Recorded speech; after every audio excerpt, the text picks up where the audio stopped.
You R privileged, আপনি আপনার constituency সম্পর্কে বলতে পারছেন, আমি পারছি না। আমাদের এখানে একই অবস্থা, ৩৬ জন ডক্টরের মধ্যে মাত্র ১৪ জন আছে আমার একটা উপজেলায়।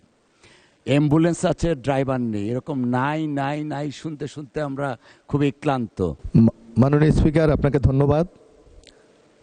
আমার নির্বাচনী এলাকা ১১৪ পটুয়াখালী ৪ কলাপাড়া রাঙ্গাবালী উপজেলা নিয়ে গঠিত। একজন মানুষের মৌলিক অধিকার তার চিকিৎসা সেবা নিশ্চিত করা, কিন্তু মাননীয় স্পিকার, আপনার মাধ্যমে আমি উত্থাপন করতে চাই যে কলাপাড়া এবং রাঙ্গাবালী উপজেলায় আমাদের যে ইউনিয়ন স্বাস্থ্যকেন্দ্রগুলি আছে, বিগত ১৭ বছর এখানে কোনো উন্নয়নমূলক কাজ হয় নাই, যার কারণে ভবনগুলি অনেকটা জরাজীর্ণ, ব্যবহার হচ্ছে না। তাছাড়া কোনো স্বাস্থ্যকর্মী নাই। 200-র বেশি সার্ভিস ও ফিচারে লেনদেনের সব বিকাশ অ্যাপে সম্ভব, যার জন্য জনগণ স্বাস্থ্যসেবা থেকে বঞ্চিত হচ্ছে। এবং উপজেলা পর্যায়ের যে আমাদের স্বাস্থ্যকেন্দ্র আছে সেখানেও পর্যাপ্ত জনবল নাই। কুয়াকাটাতে মাননীয় সাবেক প্রধানমন্ত্রী বেগম খালেদা জিয়া ২০,০০০ একটা বিশেষ হাসপাতাল দেওয়া হয়েছিল, সেখানেও এখন পর্যন্ত কোনো ডাক্তার নিয়োগ দেওয়া হয় নাই, যার কারণে স্বাস্থ্যকেন্দ্রটি চালু করা যাচ্ছে না।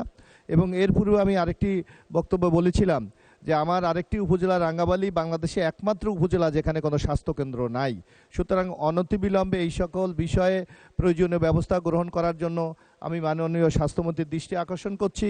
এবং জনবলের কারণে মানুষ স্বাস্থ্যসেবা থেকে বঞ্চিত হচ্ছে, অতি দ্রুত সেখানে যাতে জনবল নিয়োগ দেওয়া হয় তার জন্য আমি দৃষ্টি আকর্ষণ করছি। আপনাকে ধন্যবাদ। মাননীয় সদস্য, আপনাকেও ধন্যবাদ। ইউ আর প্রিভিলেজড, আপনি আপনার কনস্টিটিউয়েন্সি সম্পর্কে বলতে পারছেন, আমি পারছি না। আমাদের এখানে একই অবস্থা, ৩৬ জন ডক্টরের মধ্যে মাত্র ১৪ জন আছে আমার একটা উপজেলায়। অ্যাম্বুলেন্স আছে, ড্রাইভার নেই। এরকম নাই নাই নাই শুনতে শুনতে আমরা খুবই ক্লান্ত। এনিওয়ে, ধন্যবাদ আপনাকে।